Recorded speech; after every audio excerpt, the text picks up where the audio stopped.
Welcome to the finals of Big Thursday Night Modern at Magicon Vienna. My name is Michael and joining me is Walter. So, to the left we have Marcus playing green-white BOGLES, and to the right we have Annie playing mono-green TRON, and let's hop right to the deck. Yeah, so if you haven't watched the previous round where we already featured Annie playing a mono-green Tron list, she's playing, like the deck name suggests, mono-green Tron, which is the currently most popular Tron variant. The strength in the current meta game of mono-green Tron lies in its mono-greenness, in its 5 basic forests, its ability to play around cards like Blood Moon, Field of Ruin, Ghost Quadrant, Path to Exile a lot more efficiently than the versions that splash colors like white, green and black, which have all been tried before.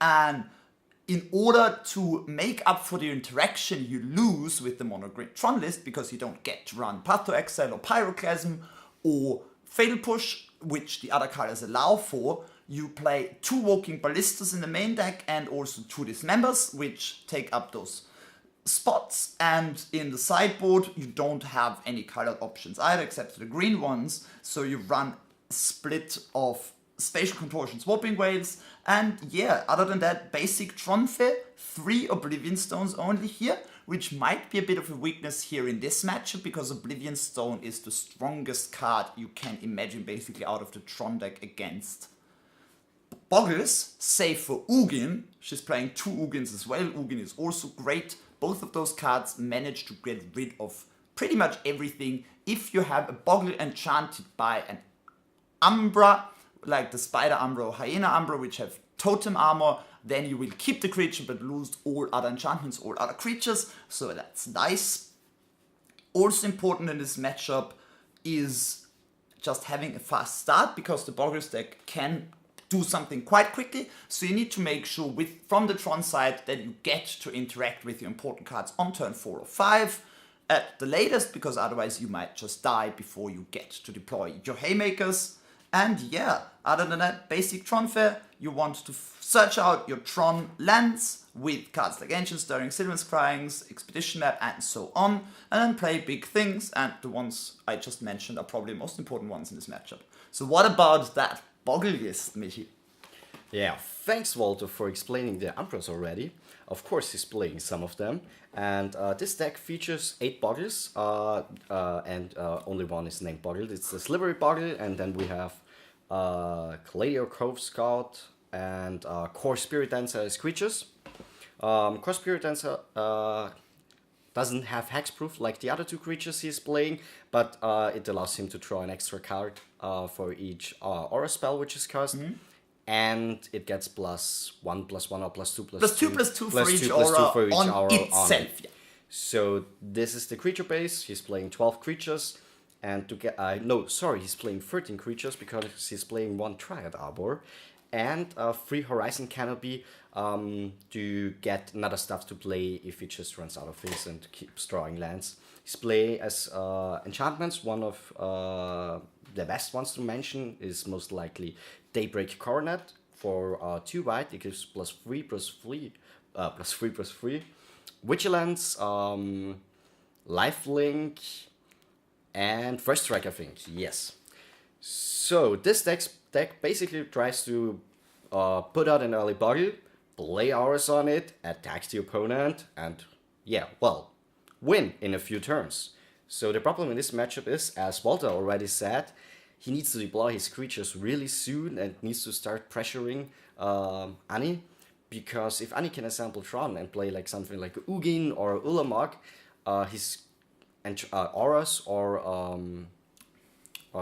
creatures are in danger. So, yeah, well, Ulamog is not that great. I meant Oblivion Stone, of course. Yeah, well, this is basically his deck. For big creatures, he got 2 Path to Exile in his main and some more in the sideboard. We will see how this turns out. It's really, really great if you could start in the first round. Otherwise, I would say overall that Annie is favorite in this matchup. Mono-green Tron against BOGLES. But we will see how this match turns out. So, well, then let's get it going. Yeah, let's get started with the match. So both players are currently shuffling up their decks. Well, what do you say? How can Tron lose this matchup? I think Tron is heavily favored in this matchup. How can Tron lose it? I totally agree. Generally, the die roll, if Tron loses the die roll, BOGLES can have an incredibly fast start. I played against Markus at the same event and he killed me on turn 4. So killing Tron on turn 4 while you're in the play is a very good strategy to not lose, because Tron needs to have natural Tron on turn 3 to interact with your turn 4 wins reliably. And that is basically it. You want to be on the play and you want to have that nut draw, meaning you want to have a BOGLE and then you want to have the highest damage output possible. So multiple copies of Ethereal Armor, great for that. Renko also very good in terms of damage output. And Daybreak Coronet. In our deck tech, what we still need to mention with Daybreak Coronet, there's one important clause. It looks like it's a super broken card. It is pretty broken, but you can only play it on a creature that is already enchanted by another aura. And this is a nice little twist, because if you have another aura and the Daybreak Coronet on your BOGLE, and then the other aura gets removed, let's say by a Khan Minus, then the Daybreak Coronet automatically falls off as a state-based action, because the prerequisite for the Daybreak Coronet being on a creature, not just while it's cast, but constantly, is that there's another aura on it. So anytime there is the Daybreak Coronet as the only aura on it, it will fall off as a state-based action. So this is something that's tricky. That is also something the BOGLE player, not as much in this matchup as in others, needs to keep in mind if you really want to deploy the Daybreak Coronet as the second aura on a creature. Yes, but you know what? The opponent has to know about this trick for it to work. Sure. So, and I do think in our meta, BOGLES is not really played that often, so some people might miss this. Sure, exactly, because it is not completely intuitive. You might think, sure, this is important when you cast. You can't cast it as the first aura, but then if it's already on there, sure, it stays on, and people might just kill the Coronet itself instead of getting that sweet 2-for-1. That is completely correct, yeah. Markus, one of the few BOGLES players who regularly play BOGLES at MagicCon Vienna, and yeah, he's been having a tear here. 4-0 all the way to the finals, defeating yours truly, the commentator, and others on the way here. Yeah, so let's see. We see both players still shuffling, and they will get started soon. Have they already rolled the die, Michi? Did you see anything? No, they did not, I think. But doesn't matter, they will roll it soon. So here we see a die roll. We see a D20, a black D20 being rolled, Sweet. a 5 for Annie, and a 15. So first crucial. achievement unlocked for Markus. Now he just needs to have a hand. Important, generally. I see a BOGLE. That's very good. You also see Leyland, which is not very good in this matchup. BOGLES has started to run, especially with the advent of Jund as a great deck in the meta again, to play 4 Leylands, because otherwise Jund struggles heavily against discard spells, because he only has 8 threats, and also against Liliana of the Veil. So we'll see Markus here starting with a Leyland of Sanctity, in some language where it has got a lot of letters. And yeah, he will fetch and deploy the BOGLE. And let's see, so this is great. He just needs to follow it up with a few enchantments. Spirit Mantle, giving +1/+1 and protection from creatures, not very good in this matchup, because you put 1 aura and 2 mana for just 1 damage. Yeah, sure, you can't be blocked by Worm Chorus or something, but this is not as important. It's just early raw damage output here. Yes, this is true. He needs to try into some more Ring Course or other great enchantments. Ethereal Armor is what of course, you is want. amazing. He needs to draw into this because his hand currently just has a BOGLE and I think 1 aura card. And this is simply not enough to win this match, because Annie would have too much time to sample Tron and to play her threats like Khan, Ugin, etc. Definitely, but yeah, Annie drawing already an expedition map in hand, and now drawing the Sylvan Scrying as well. So she might be on the way to turn 3 Tron here. I'm not sure if I see a second Tron piece, but definitely guaranteed turn 4 Tron here for her, which might be good enough. We see 1 Spider Umbra here. Also only 1 damage. It's nice to have the Umbra. Reach does nothing against the Tron deck, which is also granted by the Spider Umbra, and now swinging in for 2 here. This is not the start he wants. Like, the BOGLE is nice, really? But then only swinging for 2 damage on turn 2 is not what you really want to be doing. But yeah, Annie didn't have the second Tron piece in hand, which means she uses the scrying now, and then she'd have turn 4 Tron. She gets 1 Tron piece now, and then she can crack the map for the missing Tron piece. So that's probably pretty good against she Marcus's get hand. versus tower? No. No, Of she's course not. getting the power plant Yeah. with the mine already in play, Mm-hmm. and we'll see. Would you fetch the Dried Arbor here end of turn for 1 extra damage? You can Yes, get I would it do so because he has more lands in hand, anyways, right? Yeah, it depends. If he has another colored lens in hand, I think will I fetch saw- Dried Arbor. Some other colored land, some green, white land, or a basic plains, possibly even. Yeah, it went just past the Dried Arbor. Yes. Marcus, good on him. He's not using this awful from the wall Dried Arbor, which looks like a basic forest that is foil. He's playing the Future Side original version. Yeah. No idea what Wizards was thinking when they printed it from the Vault version. It's pretty inconvenient for players. Can make for a lot of shady plays, and also other than that, it's still not very nice in terms of gameplay. And yeah, Spirit Mantle. Yeah, Spirit Mantle. Really nice. So what does Spirit Mantle do? Yeah, again, Spirit Mantle gives +1/+1 and protection from creatures, which is a pretty unique effect in Magic. Very nice against some decks, but, But not in this matchup. No, because still just 3, Annie's down to 15, and she will be able to assemble Tron on the following turn if she only gets hit for 3 again. And she is even able to cast the Scry as Stirrings this turn, in addition to cracking her map. And she found an Oblivion Stone on the top and another Oblivion Stone. So yeah, this is looking pretty And great the tower. for her. Yeah, she'll get the tower with the map. The question now is, does she want old Oblivion Stone or new Oblivion Stone? Which one would you pick, Mickey? Oh, well, I would pick the old Oblivion Stone because it's from Meridian Block. And No, it's more... Annie disagrees with you. She's picking the reprint Oblivion Stone. Annie, please. Bad decision. Yeah, the thing is, even if you prefer the other artwork, this Oblivion Stone will still kill everything save for that Bogle, meaning it will kill all the auras on it.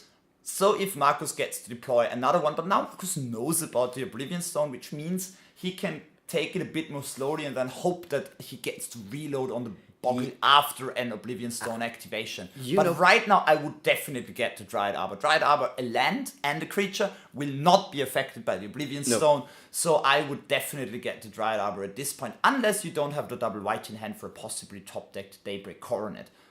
But I think he does, so yeah, Marcus agrees with us here. He is getting a Dried Arbor from Future Side, meaning right now he's got 4 damage on the board. Yes, but I don't think this is currently enough. Because Annie is assembling Tron next turn. She will be able Oblivion to play Stone. and crack the stone. Yeah. Yes, she has 8 mana available, and only 4 more damages are on the board.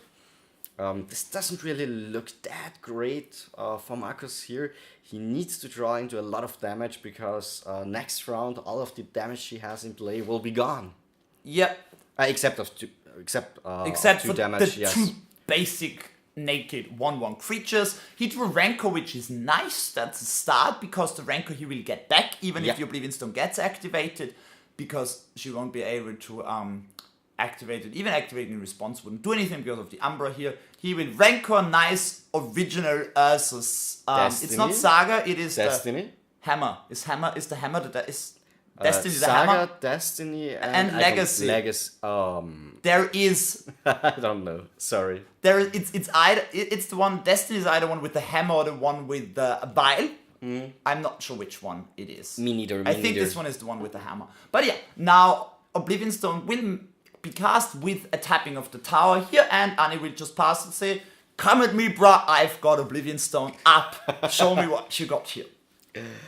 She got still 5 mana available, 8 mana in total, and next turn if she has another Tron land, she's like way over the top. Everything worked out perfectly here. For Annie having turn 3 Tron on the play here naturally wouldn't even have mattered too much. She'll activate it, Umbra will die, the other auras die, Leyland dies. Leyland was just a card that literally did nothing. It would have pumped Ethereal Armor because Ethereal Armor gets pumped by all enchantments, not just by auras. So that would have been nice. When Marcus killed me here, 2 Ethereal Armors with a Leyland out, which meant that that is 2 additional damage as well as preventing all discard space. Great here. But yeah, right now Marcus is back to not a lot of damage. Annie at 7. Marcus just attacked with 2, he didn't have anything. So probably 2 lands in hand, or maybe a path to exile, because if you would have a creature, you wouldn't need to play it because he's desperate enough to do it, and if he has an aura as well. So, what are we going to see here? Are we seeing Khan or Wormcall Engine? Yeah, right now we've 1 colorless, 1 green floating after the cracking of the star here. And so we've got 2 floating, so with another land drop, she will be able to just simply cast that Ugin. Which will win her the game instantly, but it doesn't look like she got the mana to do so, and she's deploying Wormcall No, because Engine. she does not have a land drop this turn. But Wormcall is very nice. It can get path. Oh, sweet. So she had the land, but she just... Okay. Okay. Couldn't she have cast Ugin, right? No, she has no. 5 with the land. She tapped. She had 2 floating, right? Because she used... Yeah, I think she could have cast Ugin this turn. Oh, wow. But she's just going with the Wormcall instead here. Probably thinking this is good enough and she wants to get Marcus to commit some more auras and then get more. She might just think, okay, Ugin right now, -1 gets rid of the Bogle, but she might maybe just die then to auras in hand. So we see the Renko being cast again. What do we see here? Daybreak Coronet. So his creature gets +3/+3, lifelink, vigilance, and first strike. So But you just jump with the Wormcall here and you get 2 little worms, it's fine. Yep. And we will see this here. I will recommend blocking. Yeah, of course. Just jump, block, Going get to 3 1 more doesn't creatures. do anything The here. creatures are colorless she's getting. Next turn she's just slamming Ugin, destroying all colored permanents. And 6 exiling all exiling them, yeah. So 6 power, she will not take any damage. The scout will not die because of the first strike, but she'll get 2 very nice face down magic cards representing the 3/3 lifelink and the 3/3 death touch token of the Wormcall Engine here. And now I would be surprised if we did not see an Ugin here. That forest on top here should be untapped. Players will probably recognize that soon as well. Yeah, it's just a minor thing. They will recognize it and doesn't really do anything. But right now, Annie is focused in going in for the Ugin. She's like Yeah. not caring for that forest. She doesn't even need it. No. She might play Whatever. something else as well, but that would not be recommended. Yeah, now she recognizes. Untapping. Marcus is probably focused on throwing up in his mouth a little because he's about to get wrecked completely here. Yeah. Annie can even crack now here before casting the Ugin. She can get any land, she can get a Sanctum, she doesn't need to get a Tron piece. Right now she's at exactly 8 mana. That are untapped. So, well, easy going then. Cast Ugin, get Ulamog or something like this. Bam. And swing for the win. She doesn't really need to get Ulamog. She got Realbreaker in hand, which can destroy enchantments on cast trigger. Oh, she's going to play Realbreaker right now. She's playing Worldbreaker. She's just... Okay. Oh no, she does not know about the interaction. That's unfortunate. She could have killed the damn. Rancor here. I mean, it wouldn't change much because the Rancor would just go to Yeah. back to hand. But still, I would just, as a Robin, I would kill the Rancor here. And she's just getting another Wormcoil Engine here. And right now, I would recommend attacking with the lifelink token just to gain the 3 life. Leave Yeah. the Death Touch one behind. In case a Path to Exile happens, just attack with the lifelink token because it means you get guaranteed 3 life. And Go back that to is 10. nice, yeah. Sweet. Attacking with 2 is defensible too, but it's too risky here. I would just attack with the lifelink one. Okay, Anna's attacking with both. So if there's no path, that's still great. If there's a path, things might get a little dicey. But there is very unlikely a path in Marcus's hand right now, because otherwise he would have cast it already. He would have done that for sure. So, I think I'm seeing 2 more lands in his hand. So what is he going to do? Without another aura card, he can't really attack. He needs to have an aura or a path to exile. But it doesn't really look like this. So, this game for me looks basically over. There's another land being played by him. Look, it's BOGLES. He plays like what? Something around 20 lands and he got 6 of them. He's flooded. Yeah, and that's why I found it interesting when you did the tactic. He's only playing 3 canopies. I thought that often BOGLES plays 4 simply because it does not have any other card velocity card draw. And now Ugin finally enters the battlefield here and Marcus scoops it up immediately. 19 lands. One nice thing about the Worldbreaker here that we didn't mention is What BOGLES now plays too are a few copies of Grispoon, which was amazing in the mono white deck in standard. It's an aura for 1. It gives a creature +1/+0 and flying. You can bring it back from a graveyard attached to a creature. Sorcery speed. And he is actually playing 2 Gravespoon in Nice, his main deck, so Wallbreaker was really a great play here. Because Wallbreaker's But reach it doesn't can matter if block she creature. would have just played Ugin. I would have just played Ugin, Yeah. but yeah. It Close the door. looked it looked like she was playing with her prey a bit before, like, going for the final bite. But yeah. The matchup is really not good for BOGLES. But now, in terms of sideboarding, Michi, let's start. What has BOGLES got to not like? He was on the play. His start was okay-ish. Here, the BOGLES just got crushed. What can he do to improve on that performance? Boarding out all Leyland of Sanctity. That sounds like a good start. And boarding in, like, he's playing 3 Stony Silences for 1 colorless and 1 white. Activated abilities of artifacts can't be activated. Insane in this matchup. I would for sure board it in. And he's playing, he's having 2 more Path to Exile in his sideboard.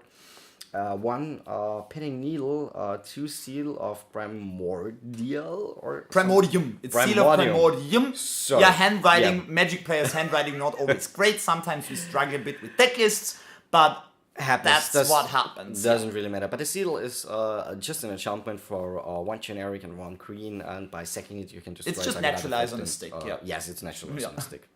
You're so easy while explaining. Okay, and so the Pithing Needle. What are the prime targets here in the Tron deck? Ugin, Oblivion Stone, Expedition Map. So good. Depends. Marcus should.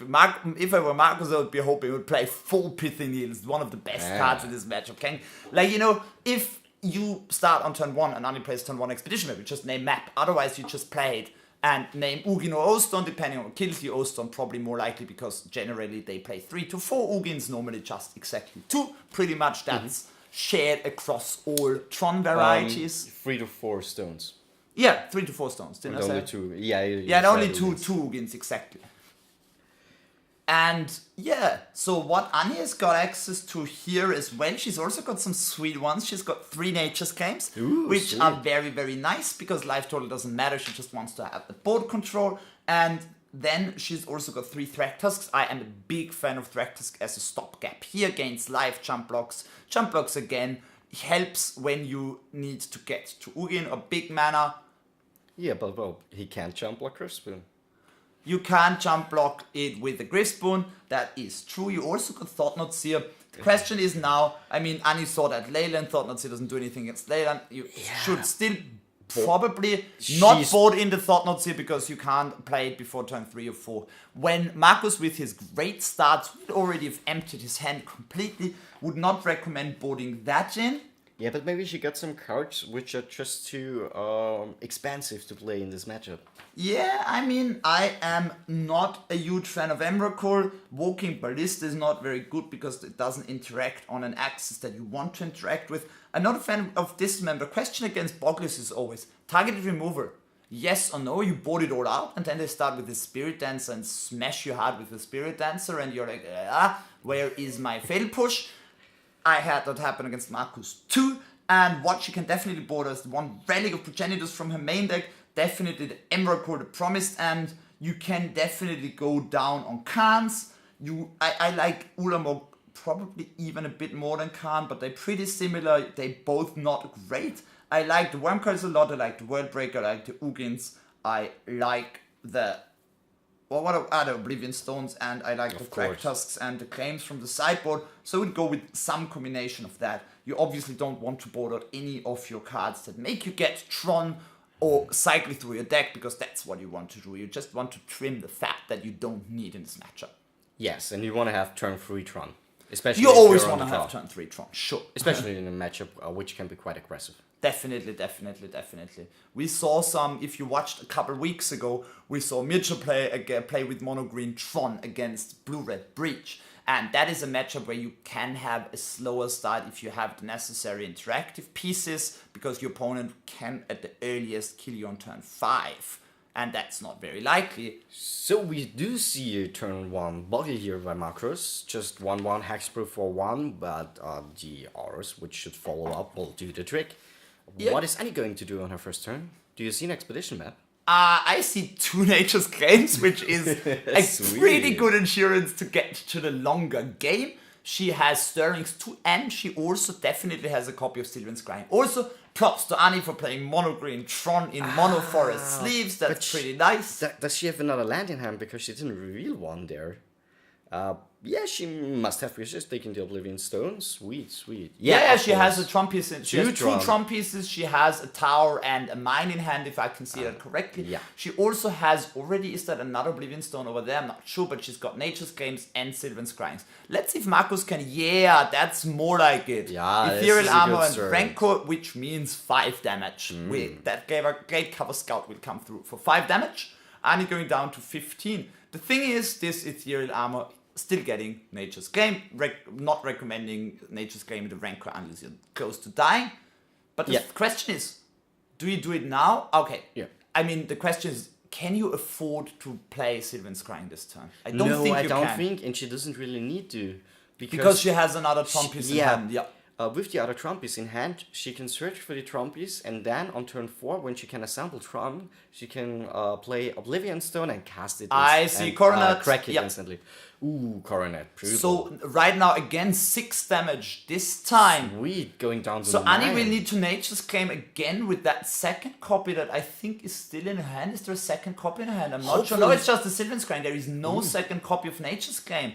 So she has to just Sylvan Scrying her and hope she's not dead. The thing is, 3 more damage and she's dead. And Marcus just has 2 lands. This is what the Daybreak Boggles Coronet don't is want. legendary, or? Daybreak Coronet is not It's legendary. not legendary, It's not so legendary. another Daybreak Coronet No will do the legendary trick. enchantment. Another Daybreak Coronet will do the trick, or a combination of 2 different auras. Mm. Daybreak Coronet being, or Ethereal Armor. Daybreak Coronet and Ethereal Armor being the 2 only single auras flying that, cards.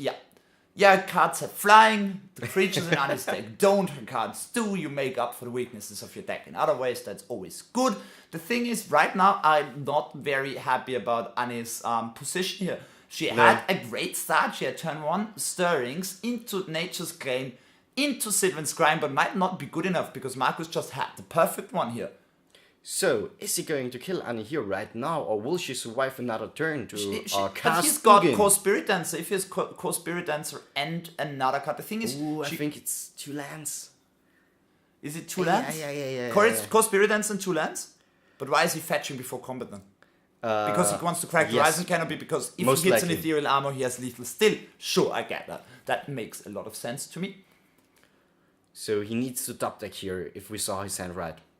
Yeah, he definitely Core Spirit Dancer in hands. I'm unsure about the last card, because he's flicking his cards so quickly. Oh, sweet. But this looks like the Spirit Dancer to me. But I think there's a Rancor in his hand too, which means that Annie would go to 1, but Marcus has a redraw here. But it's still that 2 Ugin here. This is the Umbra, not a Rancor. It's the Umbra, still 1 green. But right now Annie would go to 2, 7 damage on the Bogle right now. So if she has Ugin, not looking great, because Marcus would be left with stone cold nothing if an Ugin -2 happened. He's at 33, does not matter. Tron will get you if you are at 100 life. Even if you're at infinite life, Ulamog will get you. But now she needs Ugin, and she's got Ugin. I recommend -2ing here, which means that everything is dead. Totem Armor not interacting with cards being exiled in any way. Marcus already putting all his cards away. So right now, how does Marcus win from here? Any chance? Has to involve Dried Arbor. Yeah, it has to involve Dried Arbor. So you play the fetch, and then, because Annie does not have a lot of instant speed interaction shot, Dried Arbor with any aura on it will just be lethal probably, unless Annie gets to deploy a blocker on the next turn, because her cards don't really interact well with at instant speed. Tron deck being mainly sorcery speed. So what are we going to see here? It's Stony Silence. A bit too late to the party here. It's still nice, but we see a Wormcoil in Annie's hand here, and I think this is another Boggle being deployed. But right now, Annie can't just slam Wormcoil. She can't activate Expedition Map anymore. It's fine. and she can still just minus 2 Yeah, Ugin Ugin. here. That's also fine. So I think we're seeing Annie's at 2 life here. There are 2 gut shots out of Marcus' deck would do it. No gut shots in his deck. I think that's his best At out. least not in his list. No, okay. If they're not in his list, I hope they're not in his deck. Also, Yeah, me too. probably not the best. And now she's just playing Khan and Oblivion Stone. Oblivion Stone will be able to be activated again because that Stony Silence is gone. And now I would just Khan the Canopy here. Yep, she's doing that. She's looking at 2 lands. Like, yep, Canopy is more annoying than a Thicket, clearly. And now she will pass. Poor Marcus there. This is in no way winnable for him. It's just... I don't have any particular hatred or No. dislike for decks in Modern, but BOGLES is a really stupid deck, so yeah. No. Yeah, well, actually, Marcus told me he wanted to have an easygoing deck this day, and so he just went for BOGLES. Normally, he wouldn't have played it, but this day he just wanted to play. Yep, there was chill something Magic. involved with heavy partying at some point, I think, yeah. Which means that he did not get a lot of sleep, which means that now he played BOGLES, but also Marcus is interested in other decks too. He's not like one of those people who like BOGLES is the only deck ever. No, it's a fun deck to play once in a while. Sure, definitely. I play Black Red Reanimator and Legacy. That's like way more brain dead than BOGLES basically, except that Legacy is a less brain dead format than Modern at times, so there's still more things. But yeah. So we do see Wormcrawl engine here from Annie, 200 lands here from Marcus' side. We are not trying to be mean, but most likely this match is over. Marcus knows it already. He's just playing it out for the last turns because maybe he can do something. But It's now the with finals. You Wormcrawl- don't want to skip No, of course not. scoop prematurely on stream. And even not on can. You can see Marcus has Spider Emperor in hand and I Rancor or would something play. else. I would play an aura on the Wormcoil right now. Can it do that, or is it just to enchant your own creatures? This is a good question. No, I you don't can know play. right You here. can play auras on anything. Like pacifism is an aura. Do you see the shake hands here? We see another bug in his hand and a Rancor, but there is going on the board. So I would have definitely played the rank on the Wormcoil and then offered a handshake. So that's like Marcus' scoop game could be improved, but other than that, like we saw it, he had a great start. He needed to fade that turn 4. He needed to fade pretty much just 2 cards here, which were the Ugin and the Oblivion Stone. He didn't fade either, so that was unfortunate for him, but generally speaking, this is not the matchup you want to face. A lot of people don't want to face BOGLES as a matchup because they can't interact on that axis of hexproof creatures. But as the BOGLE player, you don't want to face TRON. Magic is kind of fair in the big picture. Modern is a huge meta game. You will face decks that will just crush your strategy because you can't really do anything about it. So he's showing us his sap. No, he's not showing us his supper plan.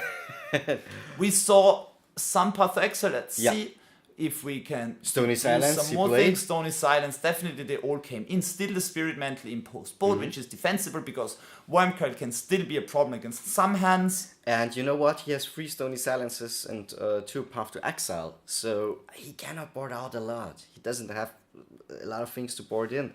So yeah, he just can't really do any. Yeah, can we a lot see in like this matchup. Annie? What did Annie board? She boarded in Nature's Nature's Claim. Claim, of Sure, course. that was great because without that Nature's Claim, she would have just died. Yeah. She needed the turn 4 Ugin in itself would not have been good enough. No. She needed one Nature's Claim because the Ethereal Armor would have done so much additional damage. She also did board in the Thought Knots, which we were undecided about whether they're great enough, but they still better than some of the top end in the main deck, very likely, simply because they don't get a lot of mana and they might slow him down by still taking 1 card that is left in his hand.